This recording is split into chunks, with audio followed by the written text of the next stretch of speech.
They laughed at me across the table like I wasn't even there. My sister raised her glass, bragging about her real career, while my mother nodded with that satisfied smile that always cut deeper than words. To them, I was just the daughter who never measured up, the one who traded ambition for paperwork. My name is Azura Lockhart, and for years, I stayed silent, letting them believe I was small, invisible, irrelevant.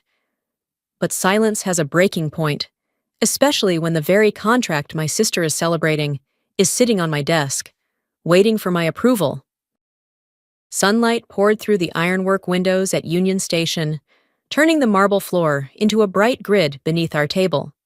The server set down another round of lattes and a stack of pancakes crowned with butter that slid slowly, as if even the syrup wanted to look away. "Still pushing government paperwork?" Vanessa asked, lifting her mimosa without blinking. "Basically a secretary, right?" A few cousins chuckled the way people do when they're not sure where the joke ends and the cruelty begins. My mother arranged her napkin with surgical precision. My father cleared his throat and asked if anyone had tried the lemon ricotta, an exit ramp masquerading as small talk. I kept my smile steady and my eyes on the tiny pool of coffee darkening the saucer. Words crowded my mouth, then filed back in neat formation. Not here. Not for them. I felt the weight of my government phone in my jacket pocket, a quiet metronome against my ribs. The real work lives on that line. Decisions that change budgets, timelines, and sometimes the margins between risk and disaster. At this table, I was the story they preferred. Tidy, diminished, familiar. "Don't be sensitive," Vanessa added, her voice floating over the clatter of cutlery. "Some of us have to close deals. It's just how the world works." I folded my hands to keep from answering and let the moment pass like a train through the station. Loud, long, and already gone. Then the phone buzzed. A sharp, insistent tremor that cut clean through the chatter. Priority directive. Sierra Vista Test Range, Arizona. Immediate presence required. Chairs scraped. Someone asked if everything was okay. I stood, leaving my napkin like a white flag on the plate. They think I'm just a paper pusher, but the file about to land will prove otherwise. Arizona's desert sun burned straight through my sunglasses, and the air trembled above the tarmac. Sand stung my ankles with every gust of wind. On the bleachers, local officials, military brass, and reporters squinted under wide-brimmed hats, fanning themselves with glossy programs. "Ladies and gentlemen, Sagitta Dynamics is proud to present." The amplified voice rolled across the test range. My stomach clenched. I knew that cadence, that exact inflection. Vanessa. I gripped the railing, heat pressing against my chest like a second sun. She moved briskly on the platform, hair swept neatly back, her smile bright under the Arizona sky. I pulled out my phone, thumbs flying across the screen. "Are you presenting this?" The reply came fast. "Don't be ridiculous. I'm just here as a guest." But her voice kept echoing through the speakers, detailing specs, highlighting safety features, assuring the audience this technology would change defense forever. Every word stripped away the thin veil of denial. The UAV roared overhead, cutting a line across the sky before diving into the kill zone. Guardian Halo lit up, a flash of white intercept fire painting the horizon. Applause scattered across the stands. I didn't clap. My pulse hammered because I knew. This wasn't coincidence. Vanessa wasn't a bystander. She was in it. From the corner of my eye, I caught Priya Nayar, an engineer I recognized from prior test reports. She glanced at me quickly, then away, but not before I saw it. The tight fear in her eyes, the silent plea that said more than words ever could. And I understood. Something was wrong. The fluorescent lights hummed overhead, sterile and relentless. Printers clicked in the background, feeding endless sheets into wire trays. I slid into my chair, dropped my badge on the desk, and opened my laptop. The subject line glared back at me. Sagitta Dynamics Guardian Halo. LRIP approval required. It had landed. I opened the attachments, scanning line by line. The performance logs looked clean. Too clean. But then I found it. A dead gap. 2.7 seconds, where the intercept system registered nothing before locking on. 2.7 seconds in combat might as well be a lifetime. Before I could dig further, a new message pinged into my inbox. Anonymous sender. Plain text. Guardian Halo almost hit a civilian neighborhood during a closed trial. The report was scrubbed. Check the logs. P. My fingers hovered over the keyboard. I didn't need to guess who P was. Priya's eyes in the desert came back to me. The silent warning. The screen glowed cold in the dim office. Outside the window, D. C. The skyline blurred into rain streaks. Inside, my pulse pounded in my ears. Guardian Halo wasn't safe, and someone had buried the truth. I leaned back, the weight of the file pressing down harder than the roof above me. I wasn't just staring at a contract. I was staring at a weapon disguised as progress, a decision that could cost lives if I signed too quickly. I whispered to myself, almost a vow. They see me as nothing more than a bureaucrat. But this file could kill people if I look away. The banquet room glowed warm with candles, jazz spilling softly from a live trio tucked in the corner. White linens covered the tables, silverware gleamed, and the clink of glasses carried over 100 small conversations. Family filled every chair, the kind of night meant for photographs and toasts. Vanessa stood, glass raised high. "I've just closed a defense deal that could reshape the industry," she announced, her smile polished, her voice carrying across the room. Applause rippled from relatives, eager to bask in reflected prestige. Then came the inevitable.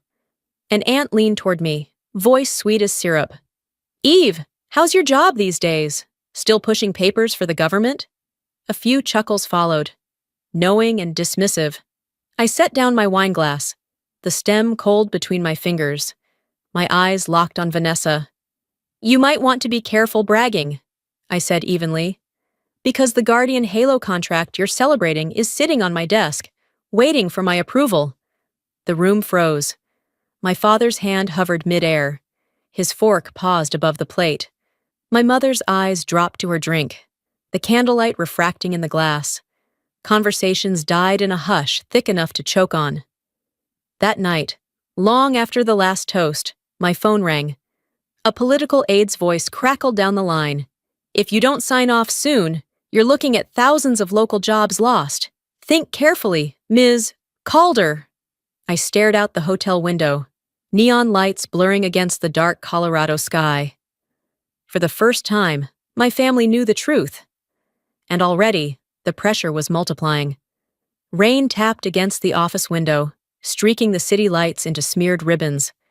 My desk lamp cast a sharp pool of light over the USB drive Priya had slipped me. I plugged it in, heart steady but heavy. The folder opened to a single file labeled Flight Log. True. I scrolled through lines of data, my breath catching when I reached the highlighted code. Safety interlock Saarn bypassed. The intercepts that had wowed the press weren't victories. They were falsified, engineered by disabling the very safeguards meant to protect lives. Digging deeper, corporate filings unraveled themselves. Sagitta Dynamics was nothing more than a shell, a legal facade.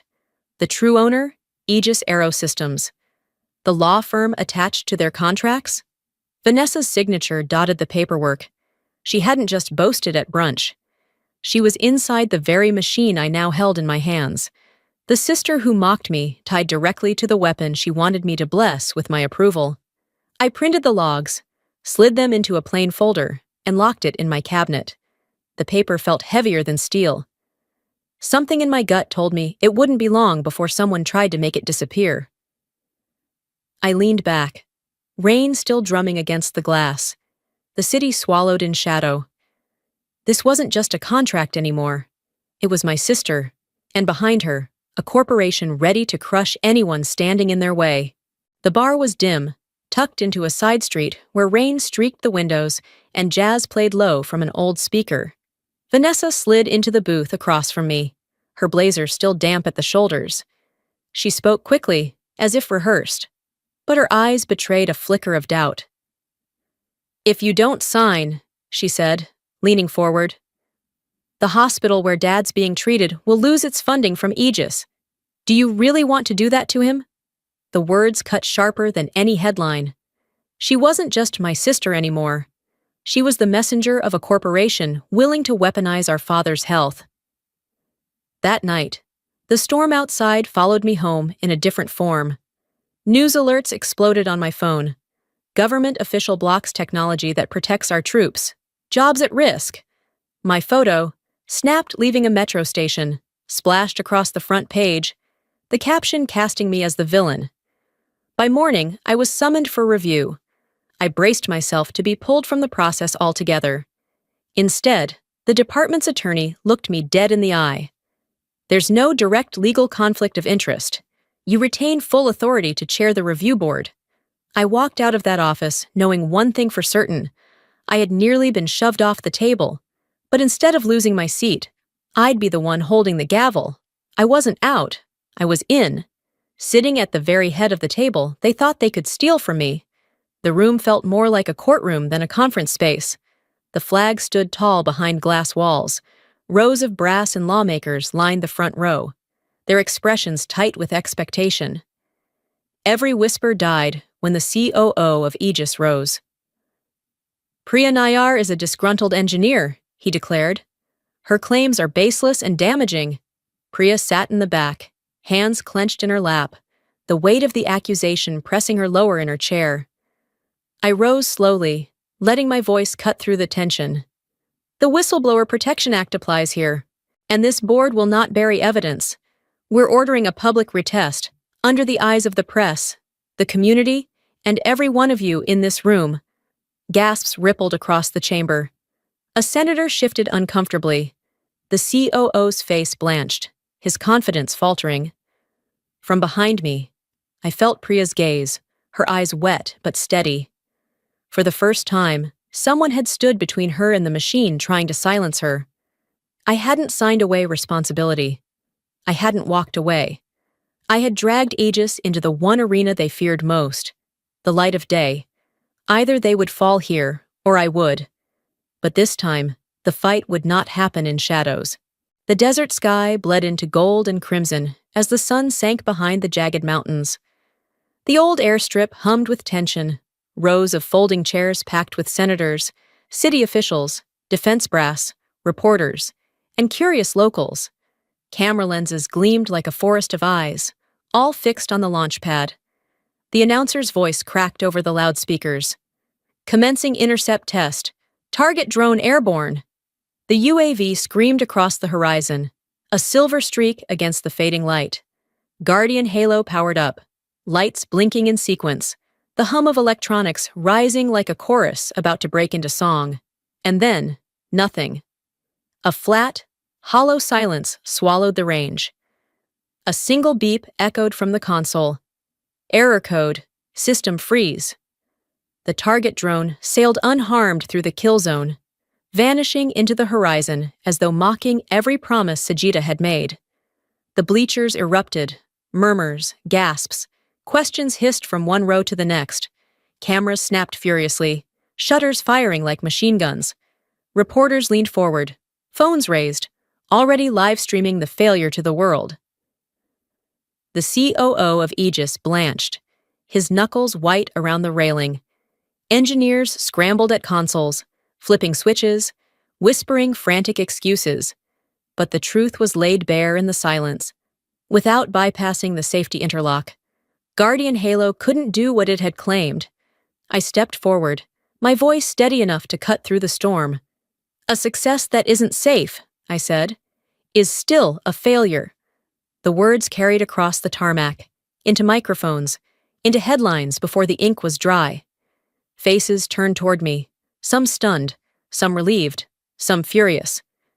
But all of them knew the truth now. Every shining demonstration before this moment had been propped up by deceit, by a calculated gamble with lives. From the edge of the staging area, Vanessa stood motionless, her hands at her sides. Her face was pale, eyes wide with the realization dawning hard. She had been nothing more than a pawn. The company she defended had used her ambition as a mask for their lies. The last rays of sunlight slipped away, leaving the field in shadows lit only by camera flashes. And in that glow, the collapse of Guardian Halo was undeniable.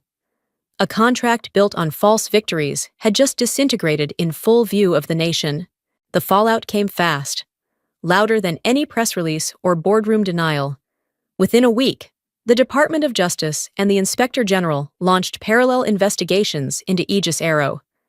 Subpoenas flew, inboxes were seized, and executives who once strutted across Capitol Hill in polished shoes suddenly refused to meet reporters' eyes. By the end of the month, Aegis signed a deferred prosecution agreement. They would pay a fine large enough to make headlines and submit to independent oversight. More than that, they were forced to release Guardian Halo's source code for outside auditing, an unprecedented humiliation in an industry that lived and died on proprietary secrecy. The board cleaned house, firing the COO and several senior engineers who had authorized the safety bypass. For Priya, the engineer who had risked everything to bring me the truth, the storm turned into a strange kind of calm. Protected under whistleblower law, she kept her badge, her security clearance, and her career intact. She thanked me only once, in a quiet email that read, "I can finally breathe again." Still, my responsibility wasn't just to punish Aegis. It was to protect the workers, the communities, the families who had no hand in the deception, but stood to lose their livelihoods. In closed-door meetings, I argued that we split the contract into smaller pieces: maintenance, testing, training, so local companies could compete and win, keeping thousands of jobs afloat. The compromise wasn't glamorous, but it was just, no one should starve because of someone else's greed. Back home in Colorado Springs, the echoes of the scandal reached the dinner table. Vanessa had been spared the worst. Her fingerprints weren't on the fraud itself, but she couldn't escape accountability. Her firm demoted her, assigning her to compliance and ethics. Less spotlight, fewer headlines. She hated the humiliation at first, but deep down, I think she knew it was where she belonged, working to prevent the very lapses she'd been complicit in. One evening, we sat at my parents' dining table, the same table where so many sharp words had been tossed in my direction. The candles flickered, the food was warm, but the air felt different, thicker, more deliberate. My father cleared his throat, voice slower than I remembered, heavy with years and regret. "Eve," he said, meeting my eyes across the table. "I'm proud of you for choosing what was right instead of what was easy." I didn't rush to answer. I only nodded, the weight of his words settling in my chest. For me, it wasn't triumph or vindication. It was recognition, late in coming, but real enough to count.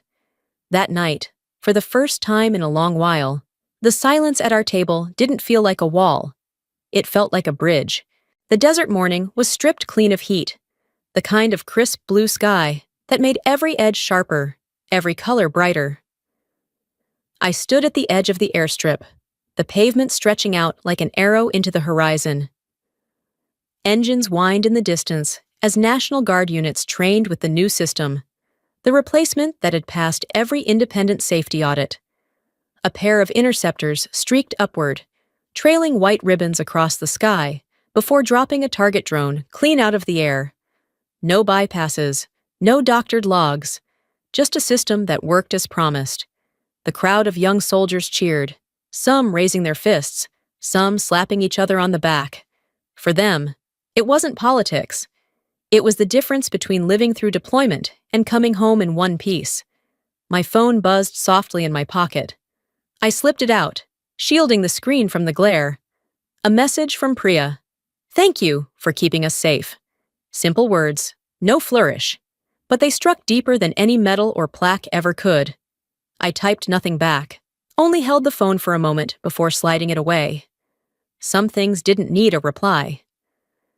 I lifted my eyes to the sky, watching the drone shatter under the intercept fire, the fragments catching sunlight before fading into dust.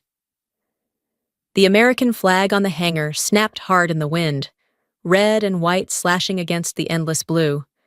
For years, I had been treated like a shadow, even by my own family, dismissed, diminished, mocked as nothing more than a woman moving paper in a gray office. But paper carries power when it holds lives in its balance. That was the truth they had refused to see. Now, as the airstrip thrummed beneath my feet and the soldiers shouted with pride, I felt a calm spread through me. Not triumph, not revenge, just peace. They had placed the file on my desk, certain I would rubber stamp their lies. Instead, I laid my conscience across it like a weight, refusing to bend. That was the moment I built my own table. One no one could pull my chair from. I whispered to myself. The words carried away on the dry Arizona wind. They set the contract in front of me. I set my integrity on top of it. And because of that, the table is truly mine. The sky above remained unbroken blue, the kind of sky you could trust to hold. And for the first time in years, I felt like I could trust it too.